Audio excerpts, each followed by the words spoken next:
आप लोग ठंड में इतना तकलीफ कर रहे हो, इसलिए मैं आपको मुस्कराने के लिए कोशिश कर रहा था। आज किसान संगठनों के साथ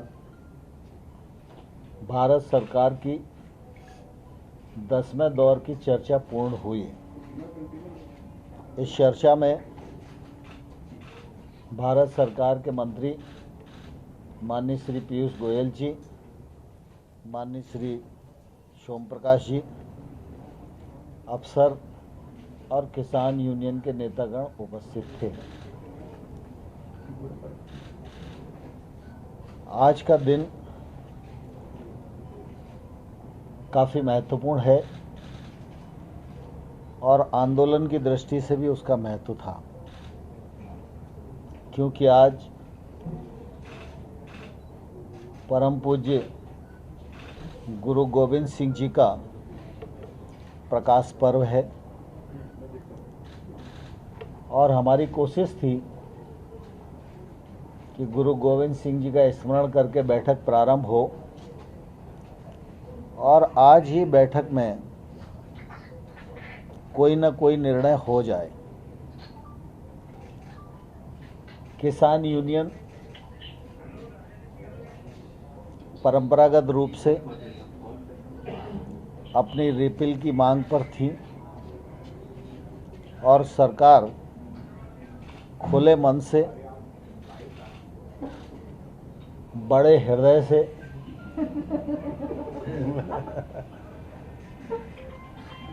कानून के प्रावधान के अनुसार विचार करने और संशोधन करने के लिए तैयार थी।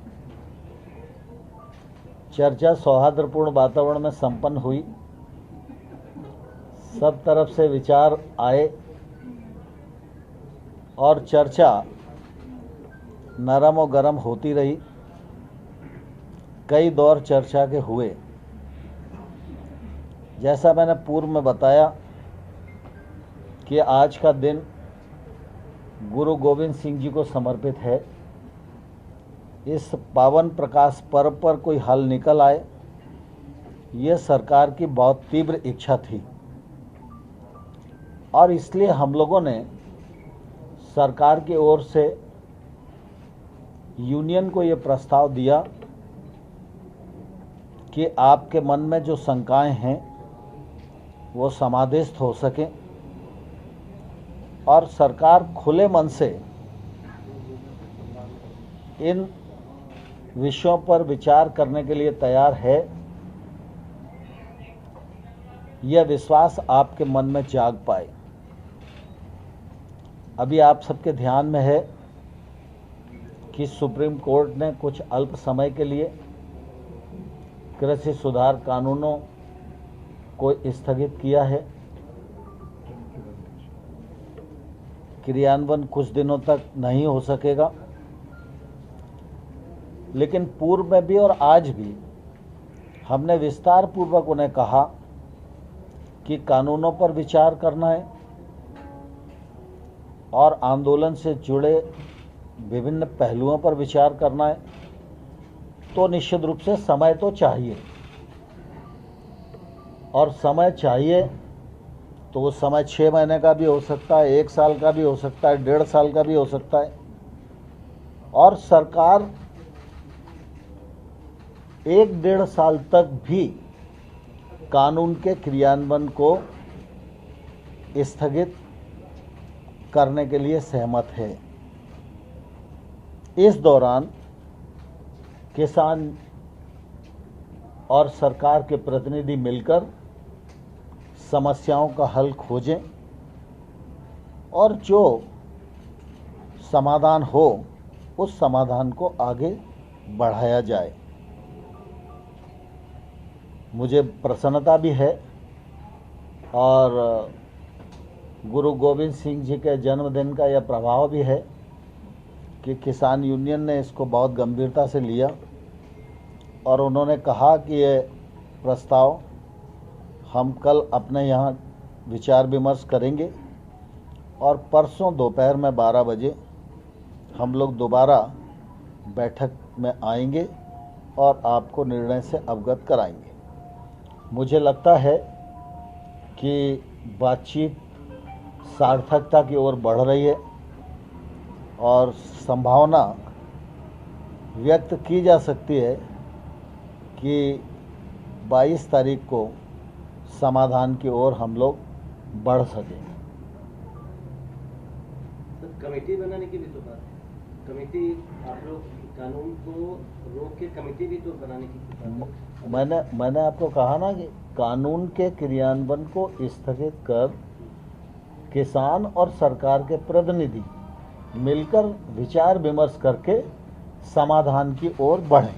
इस कमेटी में सदस्य कितने होंगे इस पर भी कुछ तय होगा या किसान आपस में तय करके बताएंगे कितने? दरअसल आज तो बातचीत हुई है, जब सिद्धांततः इस विषय पर सहमति हो जाएगी तो फिर जो अन्य बिंदु है उन पर विचार विमर्श करेंगे हम लोग। कुछ किसान बात कह रहे थे कि केवल ये एमएसपी के लिए कमेटी, ऐसा नहीं है, तीनों मैंने शब्द यूज किया आंदोलन से जुड़े पहलुओं पर। ट्रैक्टर यात्रा पे भी कोई बातचीत हुई क्या? ट्रैक्टर यात्रा जो निकालेंगे किसान, उसको रोकने के लिए आपने कोई? स्वाभाविक रूप से जब हमने 1-1.5 वर्ष तक कानून के क्रियान्वयन को स्थगित करने की बात कही और कानून के क्रियान्वयन को स्थगित अवधि के दौरान किसान और सरकार के प्रतिनिधि मिलकर समाधान खोजेंगे, तो यह इसीलिए कहा कि किसान ठंड में बैठे हुए हैं, तकलीफ पा रहे हैं, तो आंदोलन स्थगित हो, किसान अपने घर पर जाएं, किसानों के प्रतिनिधि और सरकार चर्चा करके समाधान निकाले। कमेटी सुप्रीम कोर्ट की कमेटी के समानांतर काम करेगी या अलग होगी? ये कमेटी, क्योंकि सुप्रीम कोर्ट की कमेटी ऑलरेडी से बात कर रही है, तो वो भी चलती रहेगी, साथ साथ ये किसान और सरकार की कमेटी भी काम करेगी। सुप्रीम कोर्ट के प्रति भारत सरकार की प्रतिबद्धता है और रहेगी। सुप्रीम कोर्ट ने जो कमेटी बनाई है वो कमेटी अपना काम कर रही है। किसान के प्रति, किसान आंदोलन से उत्पन्न परिस्थितियों के प्रति सरकार की भी सीधी जवाबदारी है और इसलिए हम अपनी जवाबदारी को निर्वहन करते हुए इस चर्चा को आगे बढ़ा रहे हैं। नमस्कार दोस्तों, मैं हूं आयुषी गुप्ता। अगर आपको हमारी यह वीडियो पसंद आई हो तो लाइक करें, कमेंट करें और शेयर करें। और हाँ, हमारे चैनल को सब्सक्राइब करें और फॉलो करना ना भूलें ताकि आप कोई भी खबर मिस ना करें। तो जुड़े रहिए हमारे साथ और देखते रहिए News 17 हिंदी।